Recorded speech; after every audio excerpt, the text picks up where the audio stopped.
September 27th. Daily Video Bible Reading from the Net Bible. Hebrews chapter 11 from the New Testament. Now faith is being sure of what we hope for, being convinced of what we do not see. For by it the people of old received God's commendation. By faith we understand that the worlds were set in order at God's command, so that the visible has its origin in the invisible. By faith Abel offered God a greater sacrifice than Cain, and through his faith he was commended as righteous, because God commended him for his offerings, and through his faith he still speaks, though he is dead. By faith Enoch was taken up so that he did not see death, and he was not to be found because God took him up. For before his removal he had been commended as having pleased God. Now without faith it is impossible to please him, for the one who approaches God must believe that he exists, and that he rewards those who seek him. By faith Noah, when he was warned about things not yet seen, with reverent regard constructed an ark for the deliverance of his family. Through faith he condemned the world, and became an heir of the righteousness that comes by faith. By faith Abraham obeyed when he was called to go out to a place he would later receive as an inheritance, and he went out without understanding where he was going. By faith he lived as a foreigner in the promised land, as though it were a foreign country, living in tents with Isaac and Jacob, who were fellow heirs of the same promise. For he was looking forward to the city with firm foundations, whose architect and builder is God. By faith, even though Sarah herself was barren and he was too old, he received the ability to procreate, because he regarded the one who had given the promise to be trustworthy. So in fact children were fathered by one man, and this one as good as dead, like the number of stars in the sky, and like the innumerable grains of sand on the seashore. These all died in faith without receiving the things promised, but they saw them in the distance, and welcomed them, and acknowledged that they were strangers and foreigners on the earth. For those who speak in such a way make it clear that they are seeking a homeland. In fact, if they had been thinking of the land that they had left, they would have had opportunity to return. But as it is, they aspire to a better land, that is, a heavenly one. Therefore God is not ashamed to be called their God, for he has prepared a city for them. By faith Abraham, when he was tested, offered up Isaac. He had received the promises, yet he was ready to offer up his only son. God had told him, through Isaac descendants will carry on your name, and he reasoned that God could even raise him from the dead, and in a sense he received him back from there. By faith also Isaac blessed Jacob and Esau concerning the future.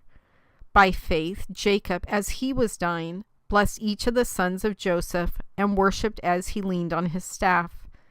By faith Joseph, at the end of his life, mentioned the exodus of the sons of Israel, and gave instructions about his burial. By faith, when Moses was born, his parents hid him for 3 months, because they saw the child was beautiful, and they were not afraid of the king's edict. By faith, when he grew up, Moses refused to be called the son of Pharaoh's daughter, choosing rather to be ill-treated with the people of God than to enjoy sin's fleeting pleasure. He regarded abuse suffered for Christ to be greater wealth than the treasures of Egypt, for his eyes were fixed on the reward. By faith he left Egypt without fearing the king's anger, for he persevered as though he could see the one who is invisible. By faith he kept the Passover and the sprinkling of the blood, so that the one who destroyed the firstborn would not touch them. By faith they crossed the Red Sea as if on dry ground, but when the Egyptians tried it, they were swallowed up. By faith the walls of Jericho fell after the people marched around them for 7 days. By faith Rahab the prostitute escaped the destruction of the disobedient, because she welcomed the spies in peace. And what more shall I say? For time will fail me, if I tell of Gideon, Barak, Samson, Jephthah, of David and Samuel and the prophets. Through faith they conquered kingdoms and ministered justice, gained what was promised, shut the mouths of lions, quenched raging fire, escaped the edge of the sword, gained strength in weakness, became mighty in battle, put foreign armies to flight, and women received back their dead raised to life. But others were tortured, not accepting release, to obtain resurrection to a better life. And others experienced mocking and flogging and even chains and imprisonment. They were stoned, sawed apart, murdered with the sword. They went about in sheepskins and goatskins. They were destitute, afflicted, ill-treated. The world was not worthy of them. They wandered in deserts and mountains and caves and openings in the earth. And these all were commended for their faith. Yet they did not receive what was promised, for God had provided something better for us, so that they would be made perfect together with us.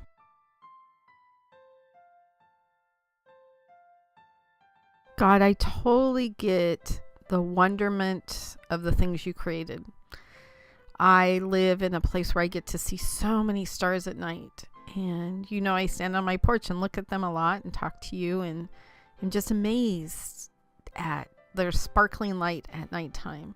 I walk on the beach and I watch the waves come in and all the trillions of pieces of sand underneath my feet. And I'm just in awe that you control the waves. If you wanted to stop them at that exact moment, you, by just a mere thought, would stop them. And all of the pieces of sand were all created by you, maybe originally rocks, but they were all created by you. I look at flowers and how intricate they are and how perfect their systems are for self-sustaining their lives while they're here on earth. God, I'm in such awe of so many things in this world, and fully acknowledge with every fiber of my being that you made them, you are sovereign, you are God. Yet why do I have such a hard time believing that you could be not only in charge of my life, in control of my steps, but you would want something better for me than what I think I want? Why do I struggle so much with having that faith, God? Here's all these people who had faith.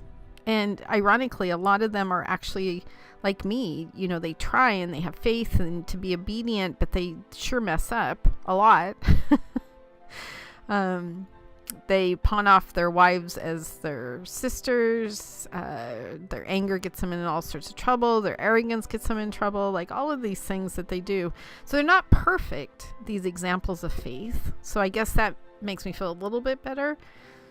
But I'm still completely baffled. You who are sovereign over everything in the entire world, how arrogant must I be to think that you aren't sovereign over my life?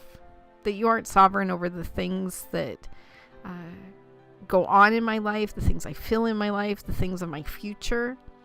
And even these people that are talked about in this particular chapter didn't even see all of the things that you promised them. Abraham never saw all of those tons of descendants you promised him. Yet he still had faith. He still believed in you, God. So I guess, God, what I'm saying is I just come before you and I want faith like this.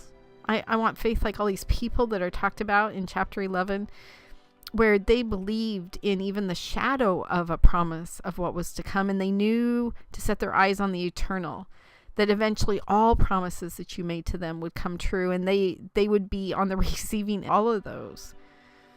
God, help me to not live in the immediateness of my desires, that I think I want what I want right now because it's all the further that my thought process can go. But help me to understand the eternal, to set my eyes on you, and that anything else in between, I should just let you take care of. That's what faith really is it's not me taking that first step, or what's the big saying right now, that if you shut a door, I should wait in the hallway till you open another one or something. It's just all about you. It's just putting my life in your hands and knowing that you are the sovereign God of everything, including my life and including my heart and including the steps I'm about to take with whatever you're asking me to have faith in. I have thousands and thousands of years of stories to go by where you were with all of these people, and the totality of the situation shows your sovereignty, shows your grace, shows your mercy, shows your love. Now, any given time, I could pick out a day in any of those people's lives and it would look horrid. And I can do that in my own life too. But I can also pick out certain days where everything went right. But it needs to be the totality, not just of my life, but of the whole universe that you've created, because all things work together for good.